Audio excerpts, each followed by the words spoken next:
Assalamualaikum warahmatullahi wabarakatuh. Suara saya kedengeran? Waalaikumsalam. Waalaikumsalam. Terdengar, Pak. Waalaikumsalam Dengar warahmatullahi ya? wabarakatuh. Terdengar, Oke. Pak. Sorry ini saya nggak dapet ruangan, jadi harus nyari ruangan dulu. Oke, hari ini kita akan kuliah. Bentar. Kita akan kuliah pertemuan ke-6 ya. Ini tentang operating activities. Oke. Oke. Jadi di perkuliahan kali ini aktivitas operasi, operating activities kita akan berbicara tentang 3 hal. Yang pertama adalah eh, apa apa saja hal-hal yang ada di income statement yang sifatnya berulang, yang mana yang tidak berulang. Kemudian kita akan berbicara mengenai yang nggak berulang itu apa aja. Jadi kan yang berulang kita udah tahu ya, sebagian besar kita udah tahu, tapi di sini kita akan lebih banyak berbicara tentang apa yang nggak berulang. Kemudian yang kedua, kita akan berbicara mengenai revenue recognition. Revenue recognition itu misalnya ada penjualan. Penjualan itu kan ada banyak, ada penjualan secara kredit, ada penjualan kontrak jangka panjang, kemudian ada penjualan yang lain-lain. Nanti kita akan bahas bagaimana pengakuan revenue-nya gitu ya. Terus kemudian yang ketiga di sini kita akan berbicara mengenai cash flow ya. Sebenarnya ini adanya di chapter 7 saya baca cash flow analysis, tapi saya nggak ngerti kenapa ini dimasukin sini, tapi nggak apa-apa kita sekilas bahas saja ya. Nanti kita materinya akan saya tambahkan dengan materi chapter 7. Jadi nanti akan saya revisi lagi. Ini yang versi Dosko materinya hanya sampai situ, tidak ada chapter 7. Tapi kalau saya baca di sini di latihannya yang terakhir itu adalah latihan dia yang ada di chapter 7. Kemudian analyzing cash flow itu adanya di chapter 7 sebenarnya ya. Tapi nggak apa-apa lah kita sebagai tambahan aja kalau waktunya cukup. Kalau nggak cukup nanti mungkin akan saya tambahkan di slide-nya. Seperti itu ya. Oke, yang pertama yang akan kita bahas di sini adalah konsep pengukuran laba, pengakuan pendapatan, pengakuan biaya dan beban, PSAK pendapatan kemungkinan nanti cuman sekilas saja ya dibacakan. Kemudian laporan arus kas, aktivitas operasi. Nah, ini sebenarnya adanya di chapter 7 ya, bukan chapter 6. Kemudian hubungan antar laporan keuangan ini sebenarnya sudah ada di chapter 1 ya, chapter 1. Tapi diulas sedikit. Kemudian di sini ada latihan dan diskusi. Latihannya adalah di chapter 7 seperti itu. Tapi nanti langsung saya berikan jawabannya aja ya biar cepat. Jadi biar kalian nanti bisa belajar dipakai belajar siapa tahu ada di UTS karena ini ada di slide Pak Dosko barangkali aja ada di UTS seperti itu ya. Oke, langsung aja. Bagian pertama ini sebenarnya sebagian besar bukunya ada di Subramanyam, tapi ada juga beberapa yang di Wahlan cuman nggak terlalu banyak sih. Oke, kita buka chapter 6 Analyzing Operating Activities. Nah, total comprehensive income adalah bottom line dari laporan laba rugi bagi perusahaan. Oleh karena bottom line yang ada di paling bawah, maka total comprehensive income ini berisi semua hal yang terkait dengan revenue, gain, expense, loss tanpa dipisahkan mana yang mempengaruhi future net income. Jadi kita kan sebagai analyst, kita ingin mengetahui yang mana sih penghasilan-penghasilan yang bisa diandalkan di masa depan. Mana penghasilan-penghasilan yang sifatnya sederhana. Misalnya kemarin ada beberapa diskusi di perusahaan-perusahaan TBK ya, itu ada yang laba tapi dari penjualan aset seperti itu. Bisa aja sih laba, tapi kan itu sifatnya tidak recurring ya, tidak berulang gitu ya. Jadi jangan sampai kita terkecoh, kita ngeliat perusahaan ini laba, tapi ternyata sebenarnya labanya bukan dari operation seperti itu. Itulah tujuan dari kita menganalisis operating activities. Jadi kita bisa membedakan mana yang berulang, mana yang nggak berulang seperti itu ya. Oke, dalam chapter ini analyze diharapkan mampu membedakan income dari aktivitas operasi dan aktivitas non operasi. Kemudian recurring dan non recurring. Recurring berarti berulang dan non recurring berarti tidak berulang yang sifatnya sesekali aja gitu ya. Terutama jika kita akan berinvestasi di perusahaan tersebut.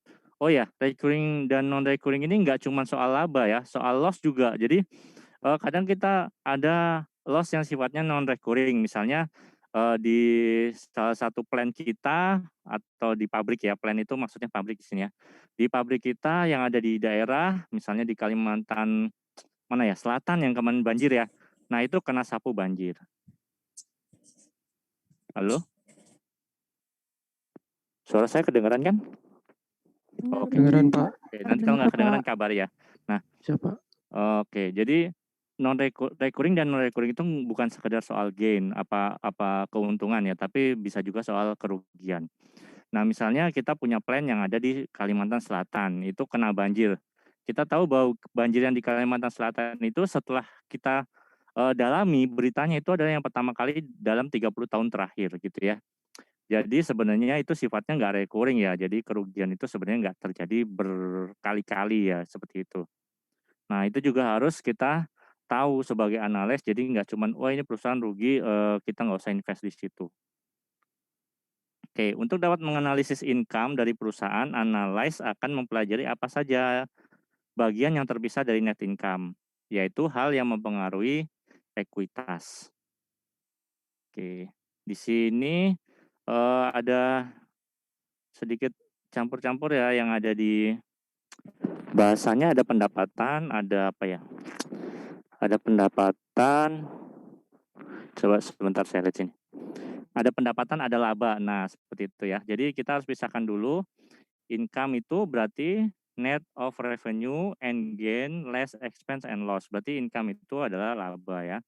Kalau revenue adalah gross inflow of economic benefit. Berarti revenue itu adalah pendapatan. Seperti itu ya, supaya nggak ketukar-tukar. Kemudian income summaries, laba adalah ringkasan dari financial effect of business operating activity. Laba adalah rangkuman dari dampak keuangan dari aktivitas operasi perusahaan. Itu ya, baik itu operasinya berulang maupun tidak berulang. Oke. Laba merupakan pengukuran atas perubahan kekayaan pemegang saham maupun estimasi laba pada masa depan. Ini bahasa Indonesianya bagaimana sih? Oke, pakai bahasa Inggris ya lebih enak ya. Laba itu menyajikan ada 2 ukuran. Yang pertama adalah perubahan dari stakeholder wealth during a period. Ya kan, bener kan? Jadi kalau laba itu nanti dia bisa melihat retained earning yang ada di apa namanya, ada di equity ya. Estimate the business current profitability dan estimate the business current profitability. Jadi sekaligus kita melihat bagaimana kemampuan perusahaan dalam menghasilkan laba gitu ya. Oke, seperti itu. Jadi ada 2 tujuan dari kita melihat income atau laba, seperti itu. Oke. Income vs cash flow. Income summary in financial term of operating activities of company. Income is the amount of revenue and gain for period in excess of expense and loss. Jadi laba adalah jumlah dari selisih pendapatan dikurangi dengan biaya-biaya, seperti itu ya. Kemudian selisih dari gain dengan loss gitu ya, yang dihitung secara accrual. Sedangkan kalau misalnya cash flow kan dia secara cash ya. Income provide a measure of change in stakeholder wealth ya, tadi sudah dibahas ya. Jadi income itu laba nanti kan jatuhnya ke retained earning, dia bisa mengukur perubahan kekayaan dari pemegang saham ya, shareholder. Accounting income differ from cash flow because certain revenue and gain are recognized in period before or after cash gitu ya. Jadi income itu kan tadi menggunakan accrual, berbeda dengan cash flow karena ada beberapa revenue dan gain yang diakui pada periode sebelum atau setelah cash itu diterima, seperti itu ya. Jadi perbedaan antara income dan cash flow secara garis besar adanya di accrual gitu ya.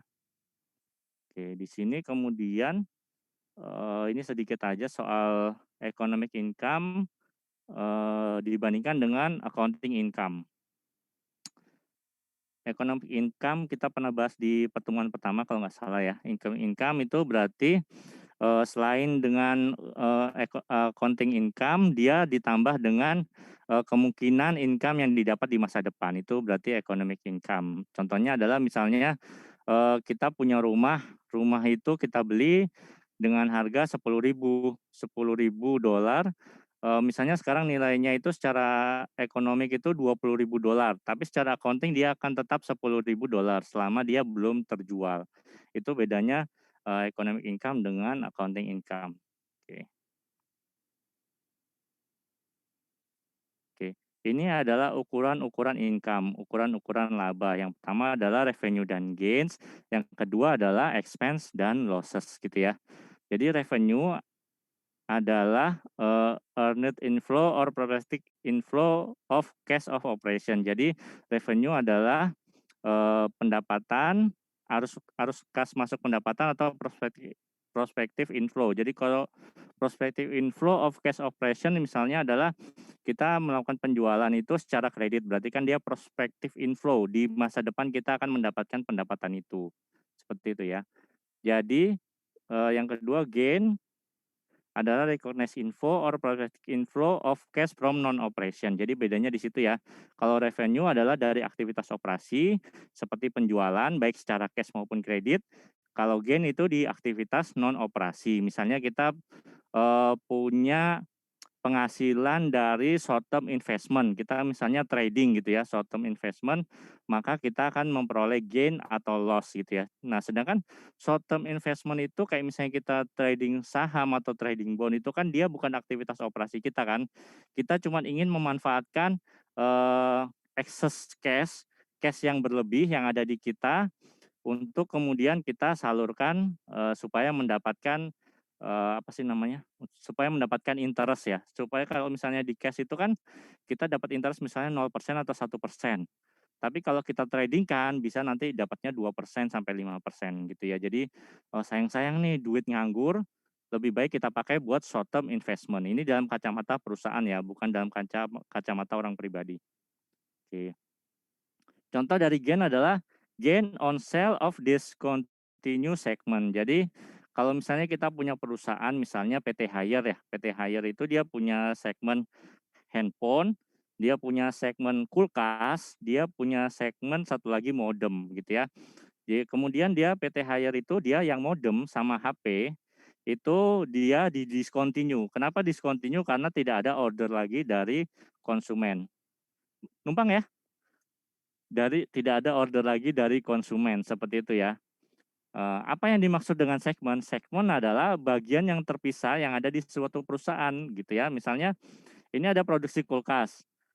Material mesin-mesin yang untuk memproduksi kulkas itu kayak misalnya molding, kemudian assembly line itu kan terpisah dari membuat handphone. Nah, itu berarti dia segmen yang berbeda. Tapi berbeda misalnya handphone, Haier misalnya memproduksi handphone A, B, C.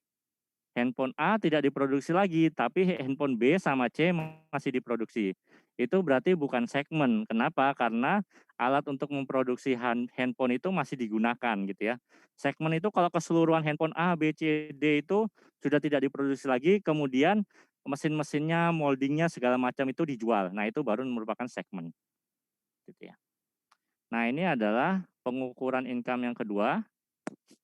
Tadi kan revenue dan gain, yang kedua adalah expense dan losses. Ini sebenarnya lawannya saja sih. Kalau expense itu kan incur outflow, prospective outflow, or allocation of past outflow of cash from operation.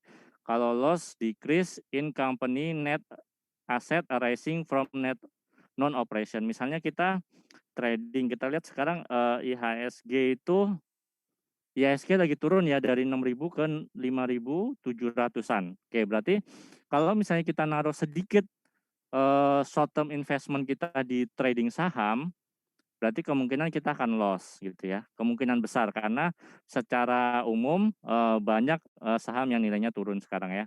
Seperti itu. Kalau loss berarti kalau misalnya kita jual, jual aja lah, kita cut loss, kita pengen cut loss, kita nggak pengen lagi megang saham PT ini karena kelihatannya udah sebulan ini turun terus nih gitu ya. Jadi kita jual di bawah harga kita beli berarti kita mengalami loss gitu ya.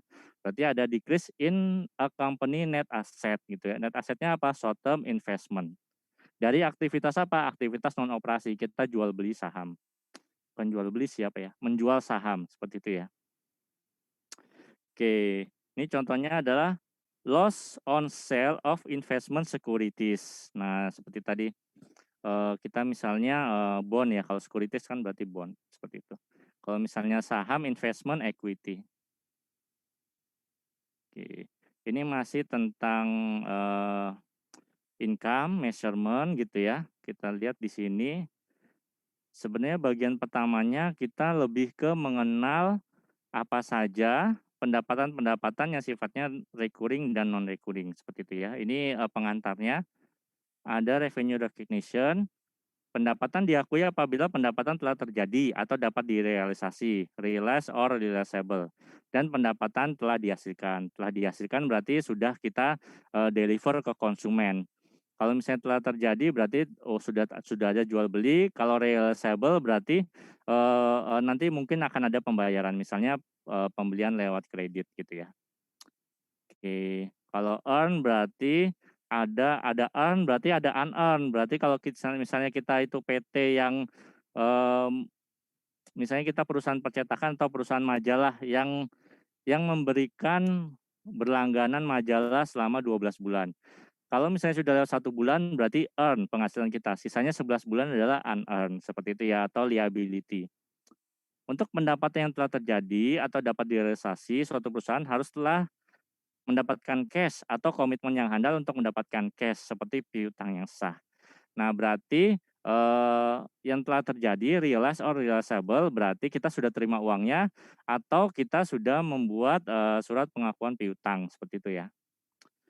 Untuk yang telah dihasilkan terjadi apabila perusahaan telah menyelesaikan seluruh kewajibannya kepada pembeli, yaitu proses perolehan laba harus telah selesai. Misalnya berlangganan 12 bulan, kita sudah memberikan majalah itu selama sebulan, berarti kita sudah bisa mengakui yang sebulan itu sebagai pendapatan. 11-nya adalah unearned ya, atau liability dia ya. Oke, pengaitan beban. Ketika pendapatan telah diakui untuk menghitung laba, biaya yang berkaitan dengan pendapatan harus juga diakui. Kita lihat di chapter sebelumnya, ada ilustrasi mengenai bisnis kita sebagai penjual t-shirt yang di-print, printed t-shirt gitu ya. Jadi kita tahu secara accrual, kalau kita sudah mengakui bahwa kita akan ada penghasilan sebanyak atau pesanan sebanyak 50 t-shirt, berarti beban yang diakui adalah beban 50 t-shirt. Beda lagi dengan menggunakan metode cash ya, metode cash vs accrual kan gitu ya kemarin judulnya ya. Itu kita harus akui semua yang sudah kita bayar, berarti kita dihitungnya rugi ya. Tapi kalau dengan accrual ini kita hanya mengakui beban pada sesuatu yang benar-benar sudah kita jelas revenue-nya, seperti itu. Misalnya contohnya, kalau misalnya kita mendapat order 50 t-shirt, berarti penyusutan itu atas 50 t-shirt tersebut, gitu ya, yang kita akui sebagai expense gitu ya, depreciation expense, seperti itu. Untuk menjadi perhatian bahwa belanja harus diakui saat terjadinya, bukan saat arus kas keluar. Ya, betul seperti itu ya bebannya ya. Oke. Jadi ini tadi kalau ini dari Pak Dosko, ini yang ada di buku. Sama aja sih sebenarnya.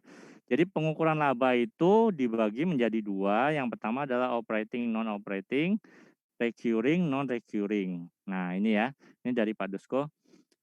Jadi laba itu atau income dia ada yang recurring non recurring, ada yang operating dan non operating. Apa itu recurring dan non recurring? Oke. Kalau yang recurring adalah arus kas ditambah dengan nilai perubahan aktiva wajar aktiva. Mengukur dampak keuangan seluruh kejadian pada periode komprehensif. Mencakup komponen yang berulang dan tidak berulang. Kurang bermanfaat untuk meramalkan potensi masa depan. Non recurring dan recurring itu cuman apa ya?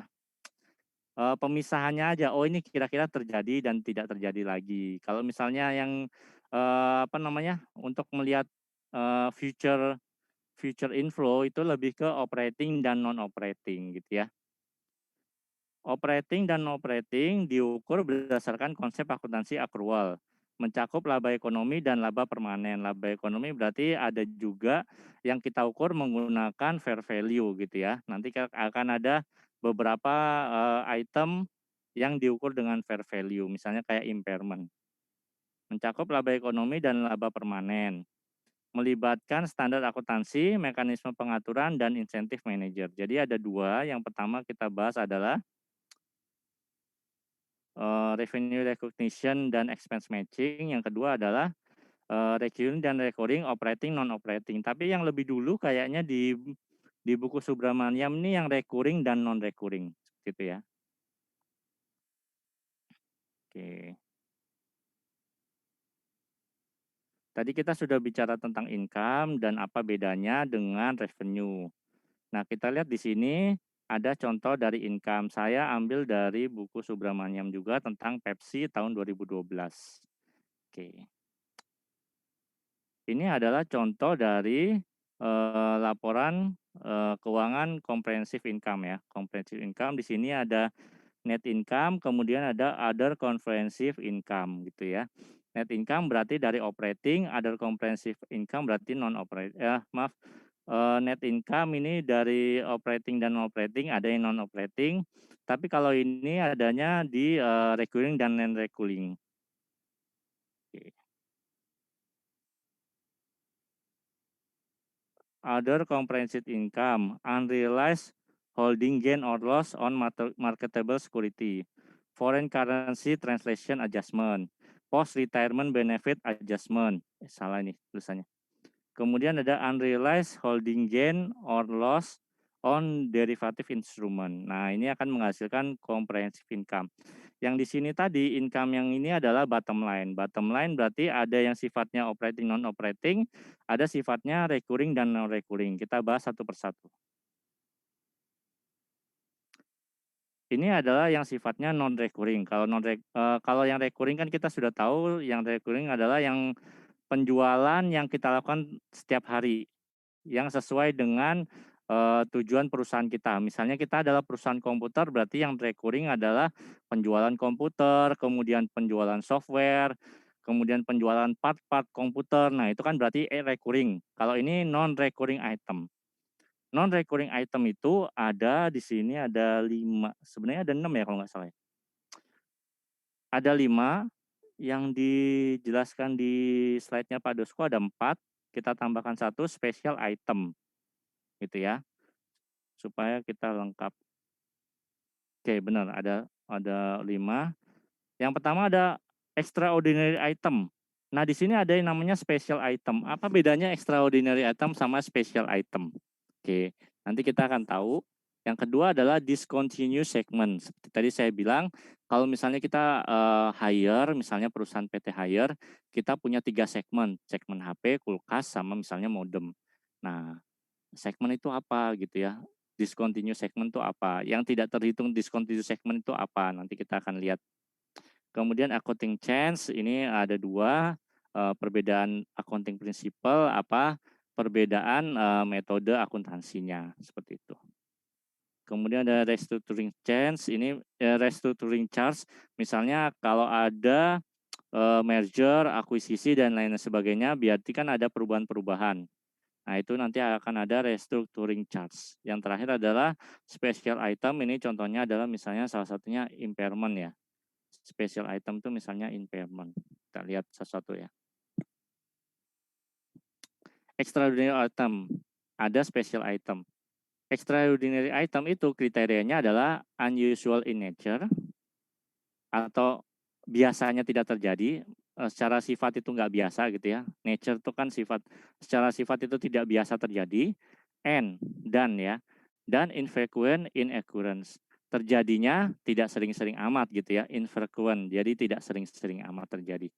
Extraordinary item kriterianya adalah unusual in nature tapi kalau special item unusual in nature or infrequent in occurrence. Nah, itu ya nanti akan kalian harus bedakan.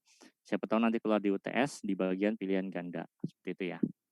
Contohnya adalah extraordinary item adalah uninsured loss from a major casualty. Misalnya adalah earthquake, hurricane, tornado, atau misalnya loss from expropriation. Uninsured loss from a major casualty. Jadi misalnya ada bencana alam, namun plan pabrik tempat kita itu tidak diasuransikan, misalnya kena banjir nih, tidak diasuransikan, berarti kita akan mengakuinya sebagai loss gitu ya. Tapi loss ini kan dia extraordinary ya, tidak terjadi setiap hari. Gitu. Dan kemudian unusual in nature. Biasanya pabrik itu tidak banjir, tapi 30 tahun sekali banjir. Berarti kan itu kan unusual in nature seperti itu ya. Infrequent in occurrence and infrequent in occurrence terjadinya 30 tahun sekali. Oke, yang kedua adalah losses from expropriation. Expropriation berarti artinya adalah pengambil alihan aset oleh pemerintah gitu ya. Misalnya contohnya Exxon dia punya aset-aset buat mengambil minyak di Venezuela. Kemudian Venezuela minta agar seluruh perusahaan asing itu dinasionalisasi. Berarti itu terjadi yang namanya expropriation, perampasan aset. Seperti itu ya. Bagaimana pengungkapannya dan bagaimana pencatatannya? Classified separately in income statement. Dia terpisah pada income statement. Excluded when computing permanent income. Dia dikeluarkan dari perhitungan permanent income. Included when computing economic income. Dia dimasukkan ketika menghitung economic income. Oke. Yang kedua adalah discontinue operation. Accounting is twofold. Income statement for current and prior 2 years are restated after excluding the effect of discontinue operation. Jika terjadi discontinue operation seperti yang saya sebut tadi, misalnya Haier sudah tidak membuat HP karena tidak ada orderan lagi untuk membuat HP merek apa ya Haier itu? HP-nya merek apa ya? Siemens apa ya kalau nggak salah. Siemens, kemudian dia Smartfren juga dia kan membuat HP sendiri ya, pernah membuat HP Smart. Kemudian modem merek Smart. Nah, kemudian Haier sudah tidak membuat lagi nih karena sudah apa ya, lebih murah HP impor lah, gampangnya seperti itu. Nah, bagaimana caranya? Kalau kita mencatat discontinue operation, pertama adalah income statement for current and prior 2 years are restated. Jadi laporan keuangan, laporan laba rugi itu untuk periode ini dan 2 periode sebelumnya itu restated atau dibuat lagi setelah mengeluarkan effect of discontinue operation. Jadi discontinue operation itu misalnya dia punya efek berarti dia tidak ada lagi depreciation di situ. Kan nanti dijual ya. Discontinue operation berarti kita jual gain or losses ya. Berarti tidak ada lagi depreciation-nya. Nah, kita keluarkan depreciation-nya seperti itu. Gain or losses from discontinued operation are reported separately, net of tax. Jadi dikurangi dengan pajaknya.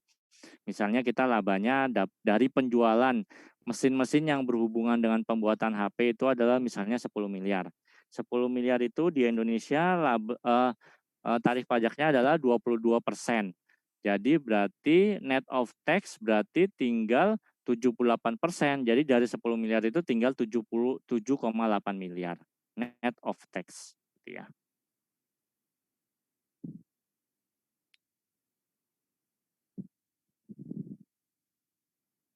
Oke, yang ketiga adalah accounting change. Accounting change itu ada dua ya. Yang pertama adalah accounting principle change. Jadi perubahan prinsip akuntansi. Involve switch from one principle to another. Termasuk jika ada perubahan dari satu prinsip ke prinsip yang lain. Contohnya adalah depreciation method dari straight line ke accelerated. Nah, dari depreciation dari straight line ke accelerated berarti ada perubahan principal change seperti itu ya. Yang kedua adalah yang kedua adalah accounting estimate change. Estimate change involve change in estimate underlying accounting. Misalnya adalah di sini perubahan masa manfaat dari mesin atau equipment ya. Contohnya adalah flight equipment depreciation 15 tahun, salvage value 10%. Kemudian berubah setelah dinilai ulang, flight equipment depreciation menjadi 20 tahun dengan salvage value 5 tahun. Ini manfaatnya apa? Kalau kita memperpanjang depreciation, yang pertama memang depreciation expense-nya adalah kecil, tapi lebih long last ya, bisa digunakan lebih panjang gitu ya. Lagian mungkin kita tahu sendiri bahwa pesawat itu ada yang 16 tahun terbang masih bagus, ada yang 20 tahun terbang masih bagus, ada juga yang 10 tahun terbang udah crash. Bahkan Lion Air yang terakhir, dua Lion Air terakhir sama Ethiopian Air terakhir itu kan pesawat baru ya, belum nyampe 5 tahun itu juga udah crash, seperti itu. Jadi kalau kita lihat bahwa ini pesawat bandel, oke bisalah kita depresiasinya kita lebarkan, seperti itu. Tujuannya memang agar kita bisa kedepannya bisa membebankan dengan lebih baik gitu. Karena trennya adalah pengaruhnya dengan pajak ya. Orang itu cenderung melakukan revaluasi, kemudian dia melakukan accounting change itu karena kedepannya tarif pajak itu akan lebih rendah. Jadi nggak apa-apa lah sekarang kita bersakit-sakit dahulu, nanti bersenang-senang kemudian. Daripada misalnya depresiasi kita cuma 15 tahun nih, tapi pesawat itu masih kita pakai di tahun ke-16, berarti kan kita nggak dapat depreciation kan? Sayang tuh. Mendingan depresiasinya dikecilin, tapi dapat terus gitu ya. Dapat terus sampai dengan 20 tahun. Oke, nah yang kelima adalah special item. Tadi ada extraordinary item, sekarang ada special item. Special item adalah transaction and event that are unusual or infrequent. Tadi kan unusual in nature dan infrequent. Kalau sekarang adalah or infrequent. Challenge for analyze, often little GAAP guidance. Kemudian economic implication are complex. Yang ketiga ada discretionary nature serve earning management aim. Jadi hal-hal yang ada di special item ini sebenarnya rawan dengan yang namanya earning management ya, gitu ya. Tapi apapun itu special item ini memang digunakan untuk mendongkrak perusahaan, mendongkrak laba perusahaan seperti itu ya. Walaupun sifatnya adalah non recurring atau tidak berulang ya, dia unusual dan infrequent. Jadi or infrequent, jadi dia tidak berulang. Ini lebih banyak manfaatnya. Kalau extraordinary item, tadi kita lihat akan lebih banyak loss-nya gitu ya. Kayak misalnya expropriation, itu kan loss. Kemudian kalau ada banjir, ada tornado, kalau di Amerika kan taunya tornado ya. Oke, ada tornado, berarti kan sifatnya loss. Kalau special item ini lebih ke sifatnya apa namanya, gain ya, seperti itu. Karena misalnya kayak aset impairment, kemudian restructuring charge itu lebih banyak untungnya di masa depan, seperti itu. Oke. Tipe dari special item itu ada dua. Yang pertama adalah asset impairment atau write off. Yang kedua adalah restructuring charge. Oke, kita lihat ya. Asset impairment. Long live asset atau aset jangka panjang itu bisa di-impair atau diturunkan nilainya pada saat fair value, nilai wajarnya di bawah dari carrying value atau book value in balance sheet. Jadi kalau kita punya kira-kira mesin ini di masa depan itu nilainya nggak seberapa dibandingkan dengan nilai bukunya, kita bisa melakukan impairment test, gitu ya. Asset impairment occur for many reasons. Alasan dari asset impairment itu ada banyak. Yang pertama adalah decline in asset market value. Bisa, misalnya nilai aset itu memang turun market value-nya. Kemudian decline in market demand for the output from the asset. Jadi misalnya kita punya molding, itu kira-kira masa manfaatnya menurut pajak adalah 4 tahun, tapi menurut perusahaan itu cuma 2 tahun ya. Kalau molding itu memang sering debatable ya dengan WP. 2 tahun pun kata WP belum tentu itu 2 tahun itu kepake terus itu moldingnya. Contohnya adalah WP saya ada yang membuat remote. Pak, saya beli molding mahal-mahal itu cuma dipakai 6 bulan. Kenapa? karena kemudian ada TV merek baru. Kemudian remote-nya itu harus beda dong, kalau TV tipe baru, remote-nya nggak bisa sama sama yang lama. Seperti itu. Jadi saya molding ini sebenarnya saya adalah expense, Pak, cuman menurut pajak adalah dibebankan 4 tahun, seperti itu. Padahal dia ibaratnya sekali pakai, seperti itu ya. Banyak juga molding-molding untuk mesin itu sekali kontrak saja, misalnya molding untuk part Toyota Anu gitu ya, tidak sama dengan Toyota yang lainnya. Berarti kan kita harus beli moldingnya. Sedangkan kontrak kita dengan Toyota itu cuma buat bikin itu sebanyak 10.000 buah. 10.000 buah itu paling bikinnya adalah 6 bulan. Jadi setelah itu ya nggak kepake, seperti itu ya. Oke.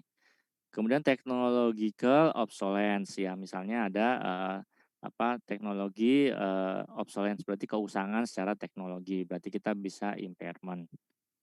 Kemudian ada change in company business strategy, ada perubahan bisnis strategi dari perusahaan. Oke, ini adalah contohnya. Ini saya ambil dari slide yang ada ya, dari slide yang ada di grup Dosco. Oke. Cruise company perform impairment test for its equipment. The carrying amount of cruise equipment adalah 200.000. Fair value-nya dikurangi cost-nya adalah 180.000. Kemudian value in use-nya adalah 205. Jadi kalau kita mau melakukan impairment test, berarti kita harus bandingkan carrying amount dengan recoverable amount. Jadi kemungkinan aset ini memperoleh penghasilan di masa depan gitu ya. Kita lihat value in use adalah 205, sedangkan fair value less cost to sell adalah 180.000. Kita lihat mana yang lebih tinggi, apakah value in use atau fair value less cost to sell. Di sini kita lihat value in use berarti 205. Berarti aset ini kalau kita gunakan sampai habis nanti akan menghasilkan $205.000.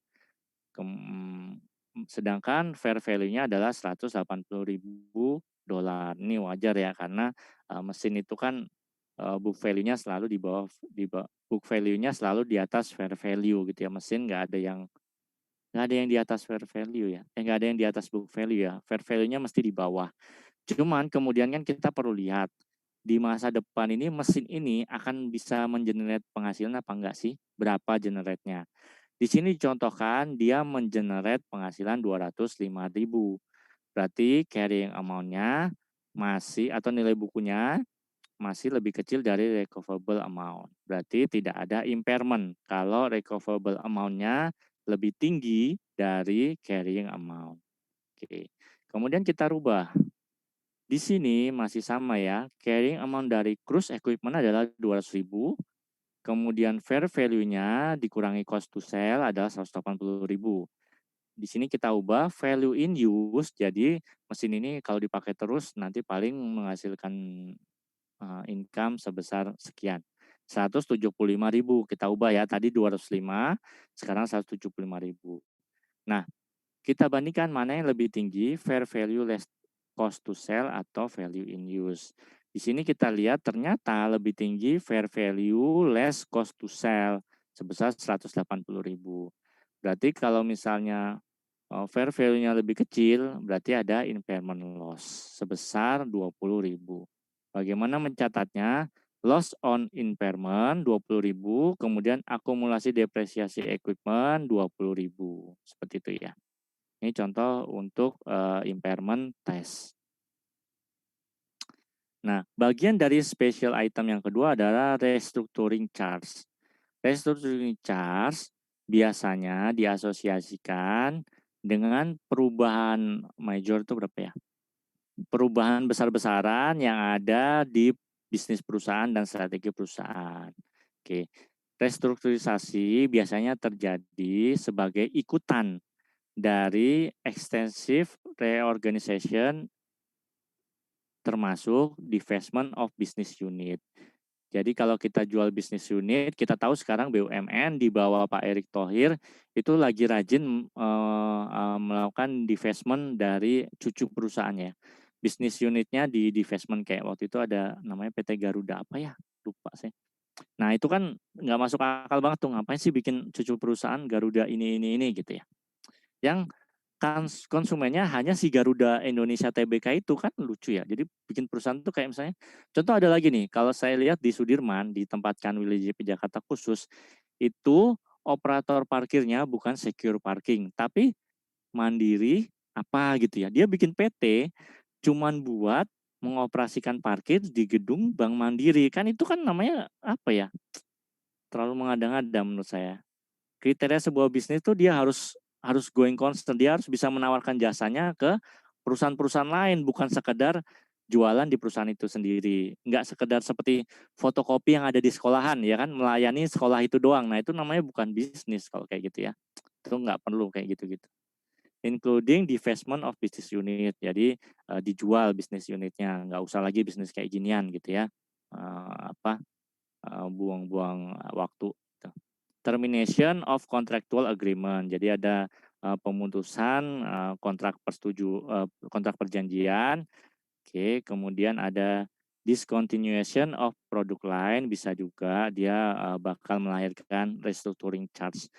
Contohnya adalah kalau hire itu dulu saya pernah nanya ya, Pak, karyawan yang ada di bisnis HP itu dikeluarin nggak? Enggak, dipindah ke mana? Dipindah ke divisi atau segmen yang lain kayak misalnya kulkas atau yang lainnya gitu ya. Sekarang ini selain kulkas itu hire memproduksi apa ya? Lupa saya. Oke, worker retracement, change in management. Oke, writing off of asset often combined with new investment in plant technology and manpower. Jadi bisa aja kita melakukan restructuring charge itu, kita sudah nggak berbisnis ini, kemudian kita akan berbisnis baru, berarti kita perlu plant, teknologi, sama manpower yang baru. Gitu. Sama ada lagi cucu perusahaan itu namanya Reska. Saya nggak tahu ini anak apa cucu dari kereta api ya. Kayaknya sih cucu ya. Dia anak dari KCI kayaknya. Kereta Komuter Indonesia itu ya, KCI itu ya. Dia punya parkir yang namanya Reska. Itu nggak efektif juga tuh, saya lihat Reska itu. Oke. Nah, ini kita sudah selesai soal laba dan pendapatan, kita sudah selesai. Bagian kedua nanti kita akan ada yang namanya apa ya? Oh, revenue recognition itu apa aja? Misalnya kontrak jangka panjang gimana revenue recognition dan seterusnya. Oke, ini ada latihan comprehensive income, takutnya keluar di UTS, tapi jawabannya sudah saya beri. Nah, ini kita jawab yang ini aja ya. Revenue can be recognized. Oh, ini revenue recognition ya, nggak bisa dijawab nanti ya. Nggak bisa dijawab sekarang, ini mau dijawab nanti. Oke, revenue can be recognized at the time of, nanti dijawab. Oke, kemudian in accounting for long-term contract, how does the percentage of completion method? Oke, nanti kita bisa jawab ini ya, 2 pertanyaan kemungkinan keluar di UTS. Sekarang kita jeda dulu ya kayak ke setelah azan. Oke, revenue recognition nggak terlalu banyak sih.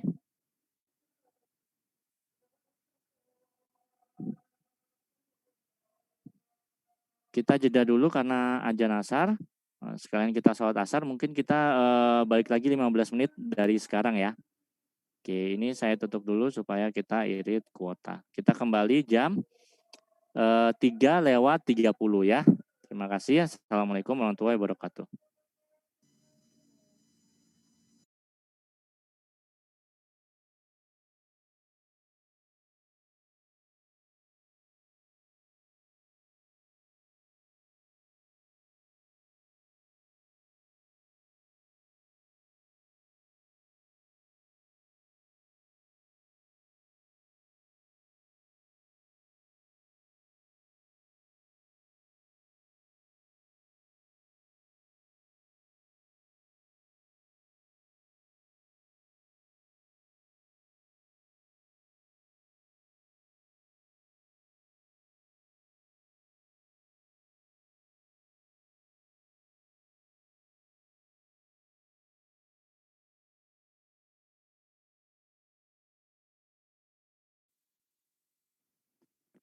Assalamualaikum warahmatullahi wabarakatuh.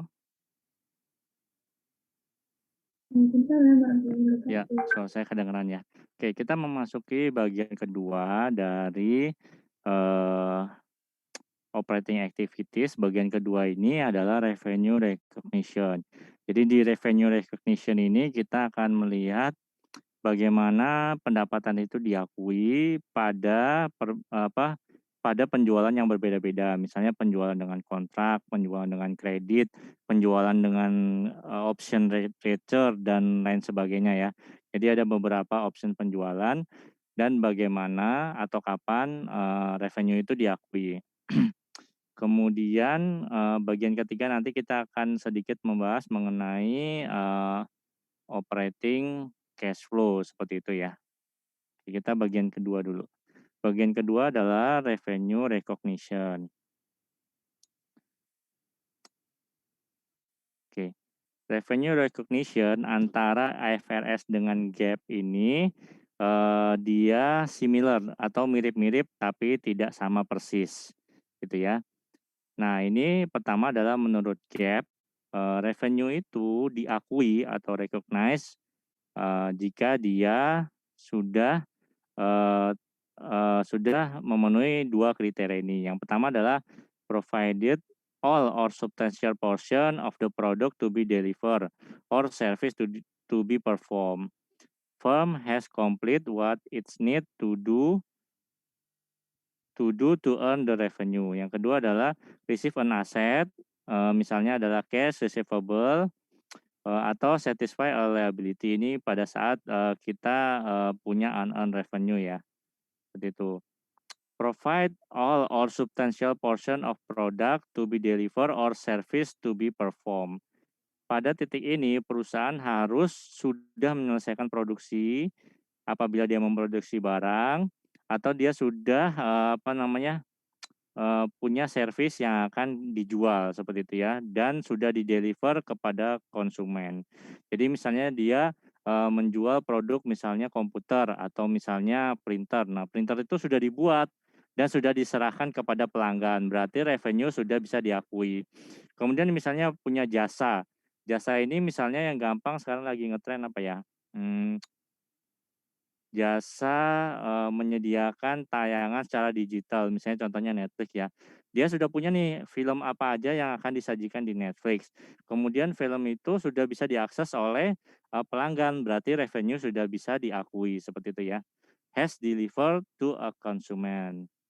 Oke, yang kedua adalah receive an asset, misalnya cash, receivable, atau dia sudah menyajikan liability itu. Jadi dia sudah mendeliver liability.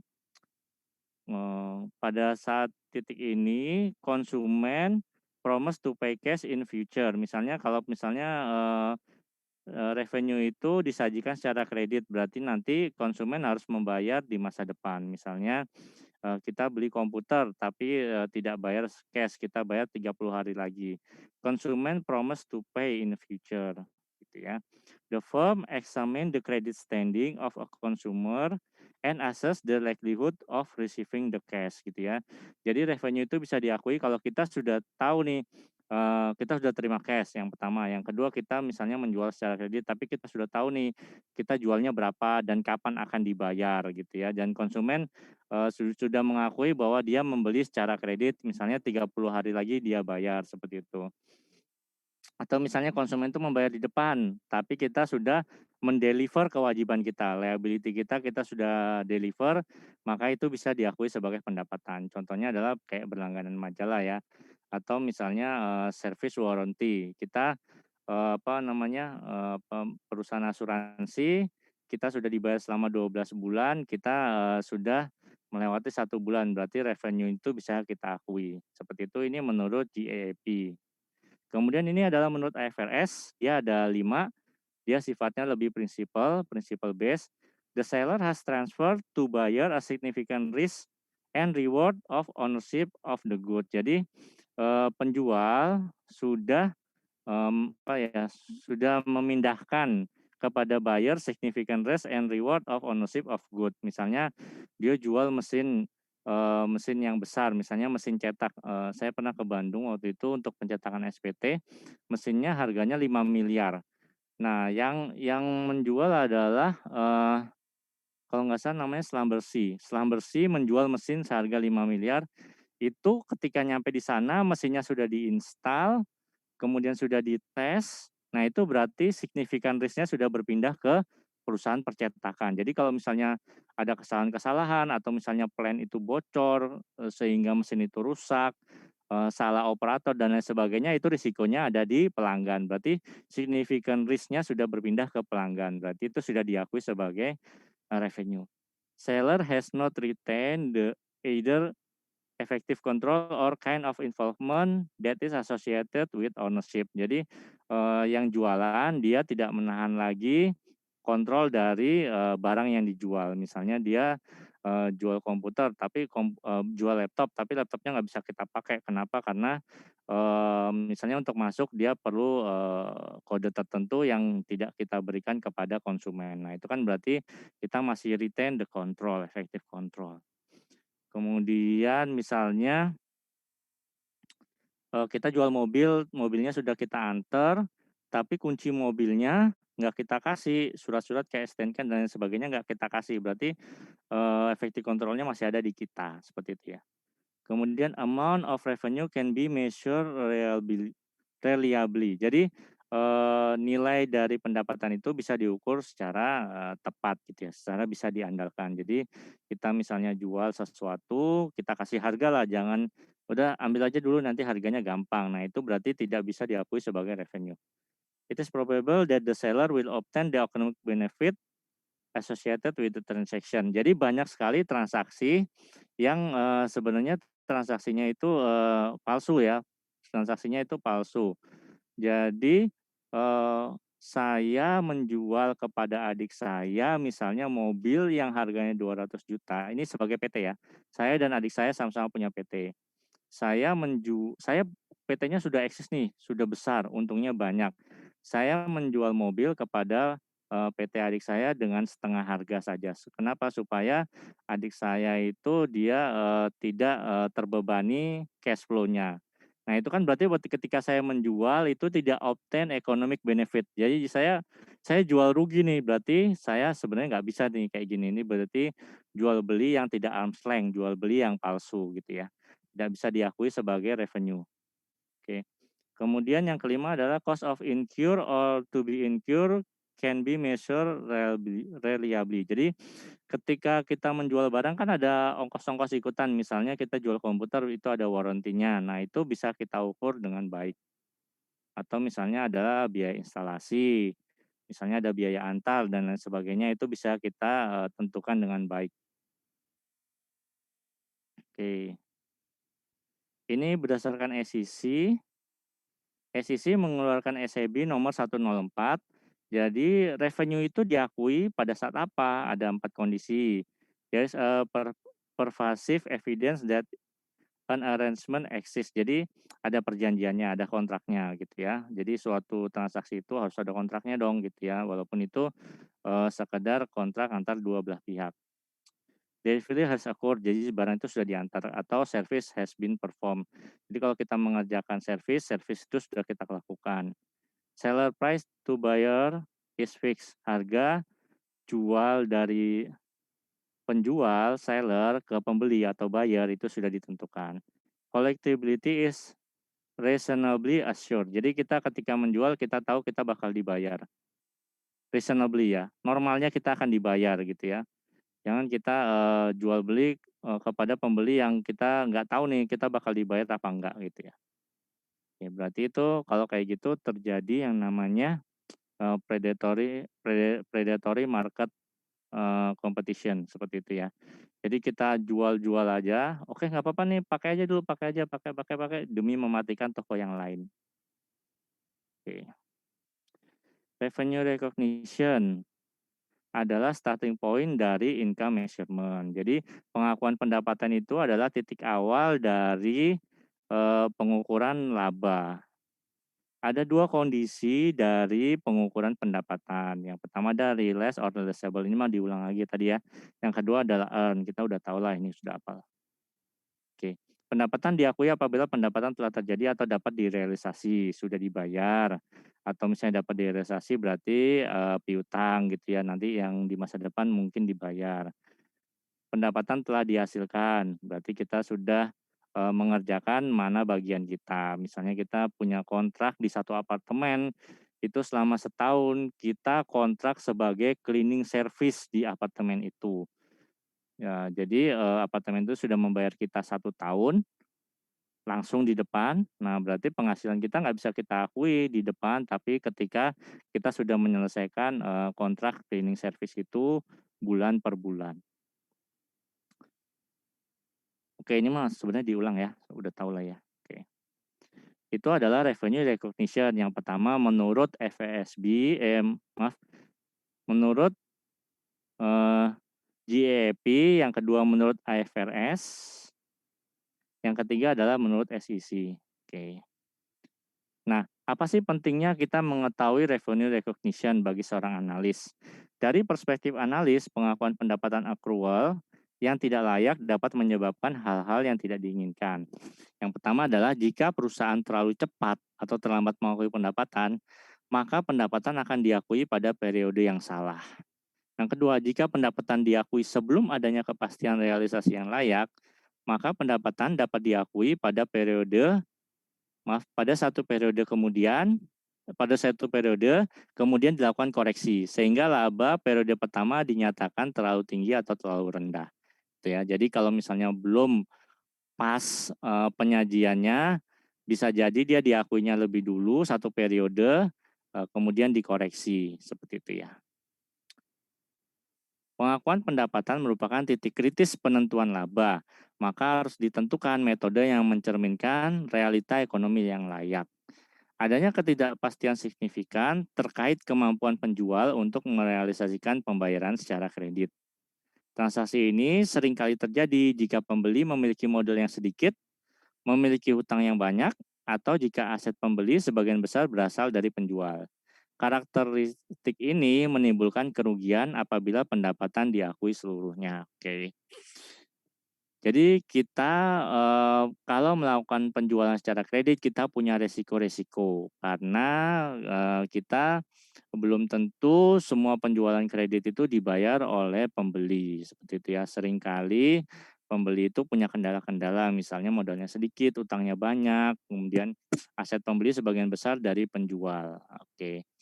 Oke, contohnya kalau misalnya, ada perusahaan yang didirikan untuk melayani, si induknya ya, misalnya, kayak di PMA2 itu ada namanya perusahaan outsourcing dan, jasa internal dari PT Foodtech Trading. Nah, PT Foodtech Trading itu punya anak perusahaan yang menyediakan apapun yang dibutuhkan oleh, Foodtech Trading tadi. Nah, itu kan, dia punya, supplier orang luar itu menyediakan barang secara kredit. Nah, Foodtech Trading ini kan tidak selalu dia, punya omset yang bagus. Kalau misalnya omsetnya lemah atau misalnya bangkrut, itu kan mempengaruhi ke anak perusahaan tadi yang supplier dari Foodtech Trading berarti tidak dapat penghasilan kan dari Foodtech Trading. Nah, kalau anak perusahaan ini tidak dapat penghasilan, berarti suppliernya pun bisa, kacau ya kondisi keuangannya karena penjualan dia secara kredit itu tidak dibayar oleh anak perusahaan tadi. Nah, seperti itu ada ketidakpastian memang kalau penjualan itu, pembayarannya dilakukan secara kredit. Nah, tapi kan kita, oleh karena ketidakpastian ini, jadi kita nggak bisa tuh mengakui pendapatan serta-merta setelah, realize or realizable tadi atau setelah earn. Jadi ada penyesuaian-penyesuaian yang harus kita buat, agar pengakuan pendapatan tadi itu, bisa benar-benar, masuk akal seperti itu ya. Nah, ini adalah tujuan dari, analisis dari revenue recognition kali ini, seperti itu ya. Oke. Ini contohnya gini nih, ada satu pertanyaan, in preparing its year 9 adjusting entry, the Singapore company neglect to adjust rental fees received in advance for the amount of rental fees earned during year 9. Jadi ketika akan membuat laporan keuangan untuk tahun ke-9 ini, Singapore Company dia mengabaikan penyesuaian rental fees yang sudah dia terima sebelumnya in advance ya, for amount of rental fees earning during year 9. What is the effect of this error? Bagaimana kalau kita mengabaikan adjustment dari rental fees yang diterima in advance for amount of rental fees earned during year 9. Oke, di sini ada 3 option. Yang pertama adalah net income understated, yang B net income overstated, atau yang C net income, return earning, liability semuanya understated. Nah, berarti di sini kalau kita mengabaikan adjustment dari rental fee yang diterima in advance untuk dimasukkan sebagai penghasilan di tahun ke-9, yang terjadi adalah A, net income adalah understated karena kita tidak memasukkan adjustment rental fee receive in advance tersebut. Oke, yang kedua adalah retail earning understated atau overstated. Yang B itu retail earning overstated. Yang A, retail earning adalah understated. Oleh karena kita tidak memasukkan penghasilan, berarti net income-nya understated, otomatis retail earning-nya adalah understated. Karena ini adalah receive berarti dia mempengaruhi net income. Net income mempengaruhi retained earning setelah dikurangi dividen ya. Kalau nggak ada dividen berarti retained earning-nya doang gitu ya. Berarti di sini yang benar adalah retained earning understated. Kemudian liability overstated atau B unaffected atau C understated. Nah, oleh karena pendapatan yang diterima lebih dulu ini adalah unearned revenue, berarti dia liability. Kalau misalnya liability itu tidak diubah menjadi pendapatan atau realized net revenue itu, berarti liability-nya adalah overstated gitu ya. Jadi unearned revenue itu harus disesuaikan setiap bulan, harus di-adjust setiap bulan sehingga mencerminkan kondisi yang sebenarnya. Misalnya di sini Singapore Company ini misalnya perusahaan majalah, dia sudah punya rental fees, oh maaf ini rental fees ya. Misalnya dia perusahaan penyewaan mobil, dia dibayar oleh bank misalnya, dia dibayar oleh bank untuk kontrak sewa mobil sepanjang 1 tahun. Berarti itu unearned revenue, berarti di bulan pertamanya setelah bulan itu terlewati, dia bisa mengakui pendapatan sehingga liability-nya berkurang. Berarti kalau adjust rental fee-nya itu tidak neglect berarti tidak diakui ya, maksudnya diabaikan, berarti liability-nya adalah overstated. Nah, ini jawabannya berarti A ya. A, jawabannya A. Oke. Nah, tadi kan sudah dikatakan bahwa penjualan yang dibayar secara kredit itu punya risiko tidak dibayar, terutama karena kliennya bla bla bla bla seperti disebutkan tadi ya. Nah, di sini kita lihat bagaimana sih untuk kita menganalisis revenue yang sifatnya tidak pasti. Ada beberapa revenue yang sifatnya belum pasti dibayar. Jadi kita tidak serta-merta mengakui itu sebagai pendapatan. Contohnya misalnya Waskita Karya dia punya kontrak untuk membangun jalan tol selama 3 tahun sebanyak 17 triliun. Tidak serta-merta revenue 17 triliun itu kita akui di awal.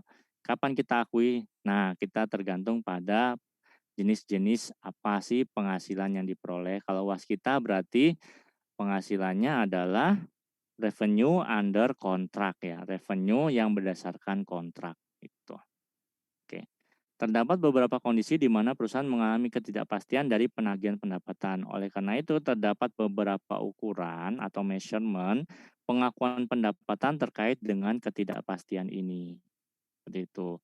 Yang pertama adalah pengakuan pendapatan jika terdapat hak untuk mengembalikan. Revenue when right of return exists. Yang kedua adalah pendapatan franchise. Kapan pendapatan franchise itu diakui. Yang ketiga adalah perjanjian pembiayaan produk atau product financing arrangement. kapan pendapatan itu diakui. Yang terakhir, yang keempat adalah pendapatan kontrak, revenue under kontrak, kapan revenue itu diakui. Sebenarnya ada 5, satu lagi adalah unearned revenue ya, unearned revenue. Oke, ini ada 5 ya. Secara umum, pengakuan pendapatan jika terdapat hak untuk mengembalikan diakui jika penjualan dan biaya penjualan diakui tetapi dikurangi untuk mencerminkan transaksi pengembalian dan beban terkait. Jika tidak dipenuhi, maka pengakuan pendapatan ditangguhkan. Jadi kalau misalnya ada hak untuk return, kita akui dulu hak untuk returnnya itu berapa, baru bisa revenue-nya diakui. Kemudian pendapatan franchise. Pendapatan komisi dari penjualan franchise diakui hanya jika seluruh jasa yang material, jasa-jasa yang utama, dan kondisi yang terkait dengan sebagian besar jasa itu telah dilakukan atau dipenuhi oleh franchiser atau yang punya franchise gitu ya. Jadi franchise fee-nya diakui jika seluruh jasa yang material sudah diberikan. Misalnya sih berarti saya sudah dapat training karyawan KFC. Berarti saya sudah mendapatkan barang-barang yang dibutuhkan agar itu seperti franchise KFC. Baru kemudian franchise fee KFC itu bisa diakui oleh KFC atau PT Fast Food Indonesia ya kalau di Indonesia. Iya benar, PT Fast Food Indonesia. Oke. Ketiga adalah kapan pendapatan untuk perjanjian pembiayaan produk itu diakui. Perjanjian yang melibatkan transfer atau perolehan persediaan oleh sponsor atau SPSI atau SPI ya, yang meskipun seringkali menyerupai pendapatan secara substansi merupakan perangkat pembiayaan persediaan atau financing. Maka jika inventory masih di perusahaan, revenue tidak diakui. Kapan misalnya off balance sheet itu diakui? Kalau misalnya inventory memang benar-benar dijual gitu ya. Benar-benar dijual kepada SPAC tadi gitu ya. Kalau masih di perusahaan berarti revenue tidak diakui gitu. Yang keempat adalah pendapatan kontrak berdasarkan metode akuntansi. Oke, ini pendapatan kontrak ada 2, nanti kita jelaskan di belakang aja ya, dia agak panjang ya. Intinya pendapatan kontrak jangka panjang itu metodenya ada 2. Yang pertama adalah percentage of completion method, yang kedua adalah Yang kedua adalah dia diakui pada saat selesai semua kontrak. Jadi total kontrak itu selesai baru diakui pendapatan. Atau misalnya persentase penyelesaian, misalnya setahun sekali baru diakui pendapatan, itu ada 2 jenisnya. Yang kelima adalah unearned revenue, diakui secara proporsional selama periode kontrak. Atas yang sudah dilakukan diakui, sedangkan yang belum terjadi menjadi utang.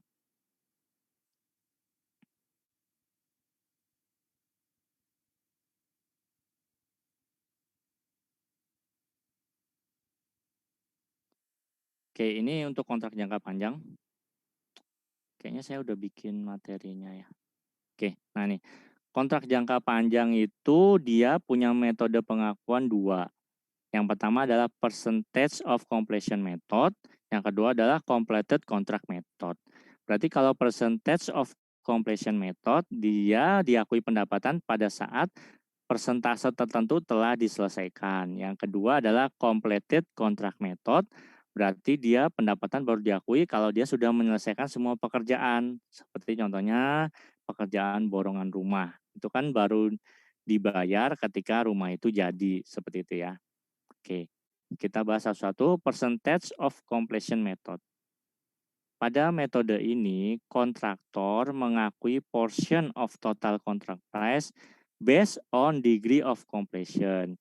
Jadi kontraktor mengakui porsi pendapatannya sesuai dengan penyelesaian pekerjaan pada periode tersebut. Oke.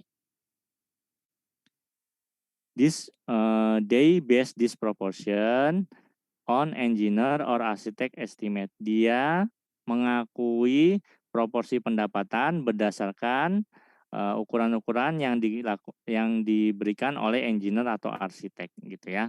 Jadi ini 30% selesai kalau apa? Kalau fondasi sudah dikerjakan. Kalau sudah pematangan tanah, kalau sudah diaspal, kalau sudah ada lampunya dan lain sebagainya. Nah, itu ada percentage method. Kemudian yang kedua adalah completed contract method.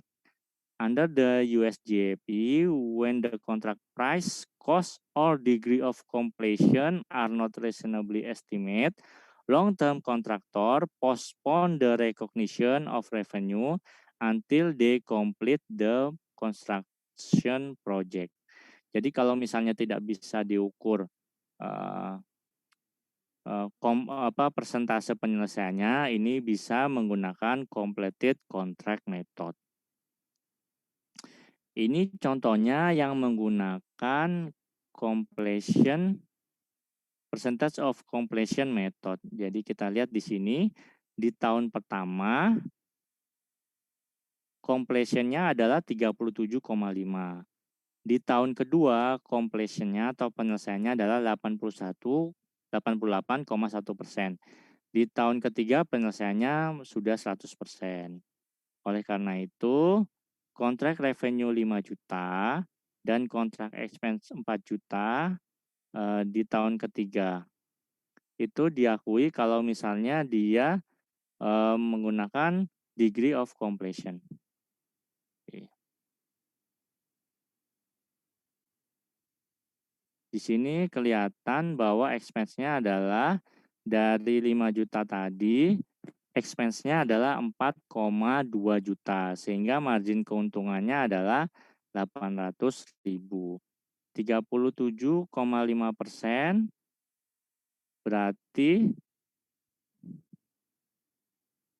37,5% berarti revenue-nya adalah 1,875, expense-nya 1,5. Marginnya 375. Yang kedua adalah 2530, expense-nya adalah 2.200.000, marginnya adalah 330. Kemudian yang ketiga, revenue-nya adalah sisanya 595, expense-nya 500, marginnya adalah 95.000. Itu adalah yang menggunakan degree of completion. Oke, dalam menentukan revenue recognition atau pengakuan pendapatan, ada hal-hal yang perlu diperhatikan. Pertama adalah sifat dan jenis barang atau jasa yang ditransaksikan, dan cara pengiriman barang dan jasa, serta jasa yang menyertainya. Misalnya kalau pengiriman barang atau jasa itu adalah mesin, ada jasa yang menyertainya, biasanya adalah jasa instalasi. Uang muka yang diakui entitas pada suatu periode seharusnya diakui sebagai penghasilan pada periode setelahnya. Oke. Penghasilan suatu entitas pada PSAK menggunakan pendekatan capital maintenance. Perhatikan perubahan laporan posisi keuangan atau neraca dan teliti apakah ada pengaruhnya terhadap penghasilan entitas. Oke. Kemudian yang terakhir ini soal pajaknya ya. Oke.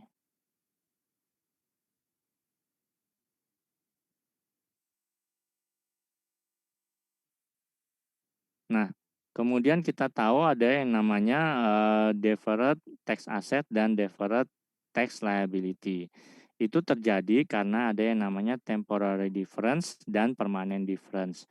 Apa itu temporary difference? Temporary difference adalah temporary in nature and expected to reverse in future. Misalnya ada depreciation. Jadi bukan berarti beda temporary ini bukan berarti dia ada perbedaan penerapan antara liability doang. Secara keseluruhan dia akan sama jumlah pajak yang dibayar. Itu adalah temporary difference. Contohnya adalah GAAP membolehkan suatu perusahaan untuk mengakui restructuring charge for estimated cost of restructuring that may last several years. Well, tax law allow deduction only when restructuring costs are actually incurred. Jadi boleh, kalau menurut GAAP boleh diakui beberapa tahun langsung. Kalau menurut pajak, deduction-nya harus sesuai yang incur saja. Tapi pada akhirnya kan restructuring charge itu akan mencapai akhir. Nah, pajak yang dibayar nanti akan sama saja seperti itu. Yang kedua adalah permanent difference, permanent in nature. Misalnya adalah non-detectable expense.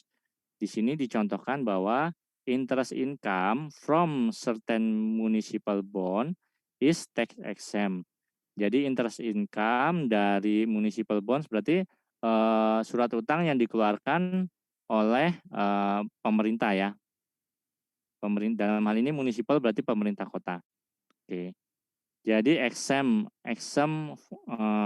di dikecualikan, therefore not include in determining tax income. While it's include when determining GAAP income. Jadi ini beda permanen gitu ya. Jadi kalau beda permanen berarti diakui menurut GAAP dan tidak diakui menurut pajak. Oke. In general, deferred tax liability and asset adalah seperti berikut. Deferred tax liability GAAP income was greater than taxable income in past tax payment one relatively lower. Jadi kalau ada deferred tax liability berarti income-nya lebih besar di tahun-tahun sebelumnya, nanti akan mengikuti di tahun-tahun berikutnya. Past tax payment were relatively lower. Therefore, future tax payment expected to be relatively higher. Jadi awal-awalnya bayarnya lebih sedikit, lebih rendah, kemudian bayarnya menjadi lebih tinggi. Nah, itu berarti dia punya liability, ke depannya berarti punya liability. Yang kedua adalah deferred tax asset. GAAP income was less than taxable income in past. Past tax payment were relatively higher. Therefore, future tax payment expected to be relatively lower. Jadi di sini kalau aset berarti dia punya kira-kira dia bayar pajak lebih besar duluan deh gitu ya dibanding dengan besok-besok. Berarti dia punya deferred tax asset. Kalau deferred tax liability berarti dia bayar pajaknya lebih rendah dulu, nanti kemudian bayar pajaknya akan lebih tinggi. Seperti itu ya. Itu bedanya deferred tax liability dan deferred tax asset. Ini ada beberapa contohnya yang sifatnya temporary dan yang sifatnya permanen. Oke. Yang sifatnya temporary adalah misalnya expense accelerated depreciation for tax. Nah, ini kan sifatnya temporary ya. Pada akhirnya kan depreciation-nya itu kan akan sama-sama menghasilkan nol gitu ya. Oke. Kemudian di sini product warranty expense. Product warranty expense itu kan sifatnya temporary. Nanti dia baru akan menjadi terutang pajak. Perbedaan permanen difference. Pertama adalah interest income from tax exempt, ini yang tadi ya. Jadi kalau misalnya ada interest income yang tidak diakui pada tax law gitu ya. Kemudian ada tax credit, foreign income tax at rate difference from US statutory rates. Jadi ini berarti permanen difference gitu ya. Kemudian di sini extraordinary gains and losses contohnya apa? Tadi sudah saya berikan. Extraordinary gain and losses ini sebagian besar, extraordinary item sebagian besar itu dia sifatnya losses ya, jarang yang ada gain gitu ya. Ini unusual in nature and infrequent in occurrence, ini misalnya adalah bencana alam. Bencana alam, kemudian ada expropriation, ini adalah contohnya. Oke. Ini PSAK pendapatan. Ini bagian ketiga adalah laporan arus kas. Ini kalau di buku dia adanya di chapter 7. Analyzing cash flow statement. Laporan arus kas ini terbagi menjadi 3. Yang pertama adalah aktivitas operasi, yang kedua aktivitas investasi, yang ketiga adalah aktivitas pendanaan. Aktivitas operasi berarti berasal dari transaksi yang merupakan penghasil utama pendapatan entitas, dan aktivitas lain yang bukan merupakan aktivitas investasi dan pendanaan. Misalnya dia uang yang didapat dari penjualan, kemudian pembayaran kepada supplier, itu kan merupakan aktivitas utama ya, penghasil pendapatan entitas. Yang kedua adalah aktivitas investasi, berasal dari transaksi perolehan dan pelepasan aset jangka panjang, serta investasi lain yang tidak termasuk setara kas. Misalnya contohnya adalah investment dan divestment, pembelian mesin dan penjualan mesin, perolehan dan pelepasan aset jangka panjang. Yang ketiga adalah aktivitas pendanaan, berasal dari transaksi yang mengakibatkan perubahan dalam jumlah serta komposisi kontribusi modal dan pinjaman entitas. Misalnya kita pinjam uang di bank gitu ya, atau kita membayar dividen seperti itu. Nah, fokusnya adalah kita adanya di aktivitas operasi. Aktivitas operasi adalah aktivitas yang berkaitan dengan aktivitas perusahaan dalam menghasilkan laba. Di dalam laporan laba rugi terdapat bagian yang bersifat kas, seperti pemberian kredit kepada pelanggan, pembelian persediaan, perolehan kredit dari para pemasok. Selain berkaitan dengan laba rugi, aktivitas operasi juga berkaitan dengan akun-akun working capital di dalam neraca, seperti piutang, persediaan, pembayaran di muka, utang usaha, dan biaya akrual. Aktivitas operasi terdiri dari arus kas masuk dan arus kas keluar. Arus kas masuk misalnya penerimaan dari penjualan barang dan jasa, royalti, atau pendapatan lain. Sedangkan aktivitas arus kas keluar adalah pembayaran kepada pemasok barang atau jasa. Kemudian penerimaan dari pendapatan sewa dan restitusi pajak, sedangkan keluarnya misalnya yang lainnya pembayaran untuk karyawan. Kemudian ada penerimaan dari pinjaman yang disalurkan bank dan penjualan sekuritas oleh perusahaan efek. Sedangkan yang keluarnya ada pembayaran klaim asuransi, pembelian efek, penyaluran kredit bank. Oke, pembayaran biaya operasi. Oke. Penerimaan dari pinjaman yang disalurkan bank dan penjualan sekuritas oleh perusahaan efek. Berarti ini kalau misalnya kita perusahaannya adalah perbankan. Kalau misalnya perusahaannya adalah PT yang manufaktur, arus kas operasi ini lebih banyak penerimaan dari penjualan barang dan pendapatan lainnya. Sedangkan keluarnya adalah pembayaran kepada pemasok, barang dan jasa, dan pembayaran kepada karyawan. Nah, ini kalau penerimaan dari pinjaman yang disalurkan bank ini kan berarti dia perusahaan jasa keuangan, seperti itu ya. Oke, laporan arus kas ini mempunyai 3 segmen. Yang pertama adalah aktivitas operasi, aktivitas investasi, dan aktivitas pendanaan. Nah, ini ada beberapa warning yang melihat tentang kelaziman dari laporan arus kas perusahaan. Yang pertama kita lihat kalau laporan arus kas perusahaan itu aktivitas operasinya plus, investasinya plus, pendanaannya plus. Berarti perusahaan sangat liquid karena menghasilkan banyak kas dari operasi, investasi, dan pendanaan. Kondisi yang seperti ini adalah sifatnya tidak lazim, gitu ya. Berarti tidak normal kalau misalnya perusahaan itu aktivitas operasinya plus, investasinya plus, pendanaannya plus. Berarti dia jualannya bagus, investasinya itu berarti kalau plus dia menjual aset jangka panjang. Nah, ini kan tidak normal ya. Operasinya bagus, tapi dia menjual aset-asetnya, kemudian pendanaannya dia plus. Pendanaan plus berarti dia memperoleh kredit dari bank atau memperoleh pinjaman dari pihak luar perusahaan. Berarti kan ini nggak normal ya. Operation bagus, investing jual-jual barang, sedangkan pendanaan itu dia ngambil utang atau menyerap utang.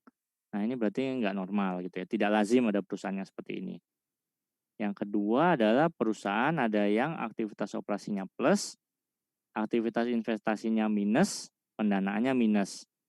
Berarti gambarannya perusahaan menggunakan kelebihan arus kas operasi untuk membeli aset tetap dan membayar utang jangka panjang atau membayar dividen tunai. Oke. Nah, di sini kita lihat ya, plus, minus, minus. Ini kondisinya normal. Oke. Dia punya penjualan yang bagus, digunakan untuk investing. Investingnya minus berarti beli aset ya. Investing minus itu beli aset. Kemudian pendanaan minus berarti dia bayar dividen. Seperti itu. Kalau pendanaan plus, dia ambil utang gitu ya. Ini contohnya adalah pendanaan minus berarti membayar utang jangka panjang atau membayar dividen tunai. Oke, ini normal ya. Berarti perusahaan ini bagus, dia growing. Perusahaan ini growing gitu ya, karena dia utangnya berkurang, asetnya bertambah, dan jualannya bagus, plus gitu ya. Oke, yang ketiga adalah aktivitas operasi plus, investing plus, pendanaan minus. Berarti perusahaan menggunakan kelebihan arus kas operasi dan penjualan aset tetap untuk membayar utang jangka panjang. Nah, ini normal tapi ya kurang bagus ya. Kurang bagus. Kenapa? Dia jualannya bagus, plus artinya dia bisa dari penjualan itu dia bisa menutup untuk bayar supplier sama bayar karyawan, bagus, plus investing dia jual-jual aset. Pendanaan minus. Pendanaan minus dia berarti bayar utang jangka panjang. Seperti itu. Bisa dari operasi, bisa dari penjualan aset tetap. Normal ini ya. Berarti ini dua-duanya minus normal, salah satu minus normal. Oke. Yang keempat, plus minus plus. Operatingnya bagus, investingnya minus, pendanaan plus. Perusahaan menggunakan kelebihan arus kas operasi dan hasil pendanaan untuk membeli aset. Nah, ini normal. Kemudian yang selanjutnya, aktivitas operasi minus, berarti penjualan tidak bisa menutup pengeluaran-pengeluaran operasional, misalnya kayak bayar gaji karyawan atau beli barang, bayar supplier ya maksudnya. Kemudian berarti arus kas investasinya plus. Kekurangan arus kas operasi perusahaan diatasi dengan menjual investasi, berarti menjual aset jangka panjang ya. Kemudian melakukan pinjaman. Oh, ini berarti perusahaan ini berarti lagi tidak sehat. Kenapa? Karena untuk bayar karyawan atau bayar suplainya perlu sokongan dari jual aset atau ambil utang. Nah, ini perusahaan tidak sehat. Kemudian selanjutnya nomor 6, minus minus plus. Berarti kekurangan dana dari operasi dan pembelian aset tetap diperoleh dari pinjaman. Wah, ini tidak sehat nih. Minusnya ada 2 gitu ya. Maaf, ini tidak sehat tapi lumayan ya, lumayan karena minus ini beli aset tetap ya. Minus ini beli aset tetap jadi ada kemungkinan ke depannya akan growing. Oke. Jadi dia ngutang untuk bayar supplier sama bayar karyawan sama beli aset. Mudah-mudahan ke depannya perusahaan segera sehat. Oke. Yang ketujuh, operatingnya minus, investingnya plus, pendanaannya minus. Berarti perusahaan mengatasi kekurangan kas operasional dan untuk membayar pinjaman jangka panjang dari penjualan aset tetap atau investasi. Oke, berarti perusahaan udah nggak sehat. Dia punya gedung misalnya atau punya tanah, udah jual aja lah. Untuk apa? Untuk bayar karyawan sama untuk bayar utang gitu ya. Oke, yang terakhir adalah minus semua. Tadi nomor 1 plus semua itu tidak lazim, minus semua juga nggak lazim ya. Minus semua itu misalnya apa ya? Oke, perusahaan menggunakan sisa cadangan kas untuk menutup kekurangan arus kas. Oke, jadi jualannya udah jelek, karena lebih besar cost-nya, operation-nya jelek, investing-nya dia beli aset, aneh ya. Aduh, ada bunyinya. Oh, kuliahnya udah habis ya.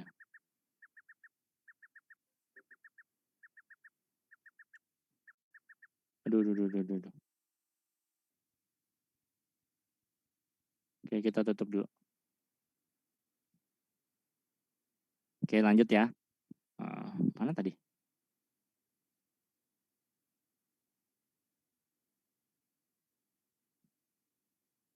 Oke. Nah, yang terakhir ini nggak lazim ya karena operatingnya minus, investingnya itu kalau minus berarti dia malah beli aset ya, beli aset. Kemudian pendanaannya juga minus. Wah, ini nggak lazim nih. Perusahaan menggunakan sisa cadangan kas untuk menutup kekurangan arus kas. Wah, ini nggak lazim.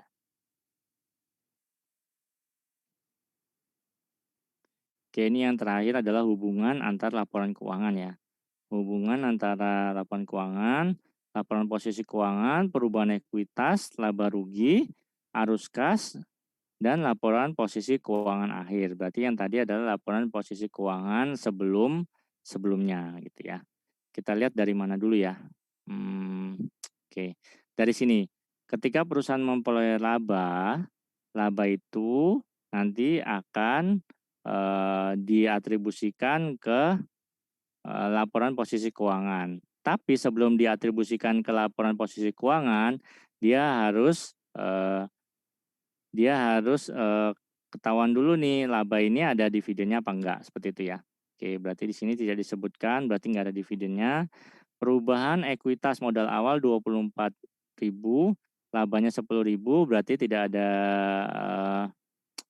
ada dividennya ya. Ekuitas berarti 34.000. Kemudian di sini, oke, arus kas ini, arus kas awal dan akhir.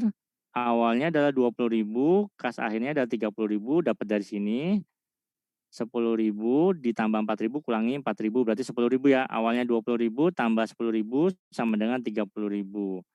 Ini arus kas awal ini adanya di kas laporan posisi keuangan 31 Desember tahun sebelumnya. Sedangkan arus kas akhir ini ada di laporan posisi keuangan 31 Desember tahun ini. Seperti itu ya. Oke, kas. Nah, di sini ekuitas 34.000 laba tambah modal awal menjadi ekuitas akhir. Kalau misalnya di sini laba ada yang retain, ada yang nggak retain, ada yang dibagi dividen, berarti bisa berkurang ya. Oke, nanti larinya ada di ekuitas. Makanya itu pertanyaan yang tadi, kalau misalnya pendapatan itu tidak diakui, yang tadi ya pertanyaan tadi yang Singapore Company, pendapatannya tidak diakui, tidak disesuaikan. Berarti pendapatan ini adalah understated. Kalau pendapatan understated sedangkan biayanya tetap, berarti labanya adalah understated. Labanya understated, ini retained earning-nya understated juga. Kalau retained earning-nya understated, berarti di ekuitasnya understated gitu ya. Sedangkan yang tadi yang terakhir apa ya? Liability-nya. Liability-nya ini sebenarnya dia punya unearned revenue 6.000 misalnya. Kemudian harusnya disesuaikan jadi 5.400 karena misalnya sudah selesai 10%. Berarti kalau tidak disesuaikan, kewajibannya adalah overstated. Harusnya 5.400 dia jadi 6.000, itu namanya overstated. Oke. Ini ada latihan 1 dan latihan 2. Ini sudah saya jawab. Nanti kalian tinggal saya kasih aja ya di GCR jawabannya. Siapa tahu ini nanti keluar di UTS. Jadi nggak usah dijawab lah ya, langsung aja saya aja yang jawab ya. Oke, waktunya sudah habis. Ini tugasnya nggak usah ya, kita ikuti tugas yang sudah saya tentukan di GCR aja. Oke, selesai. Oke, kuliah hari ini kita akhiri ya karena waktunya sudah habis. Nanti saya akan kasih revisi dari aktivitas operasi edit 1 ini. Kemudian saya akan tambahkan dengan soal latihan yang 1, 2 ini beserta jawabannya. Oke, gitu ya. Jadi kalian tinggal pelajari saja. Sudah dalam bentuk Excel sehingga bisa nanti kalau misalnya keluar di UTS bisa tinggal kalian ubah-ubah seperti itu. Jadi nggak perlu bikin Excel-nya lagi ya. Oke, itu aja dari saya akhiri. Assalamualaikum warahmatullahi wabarakatuh.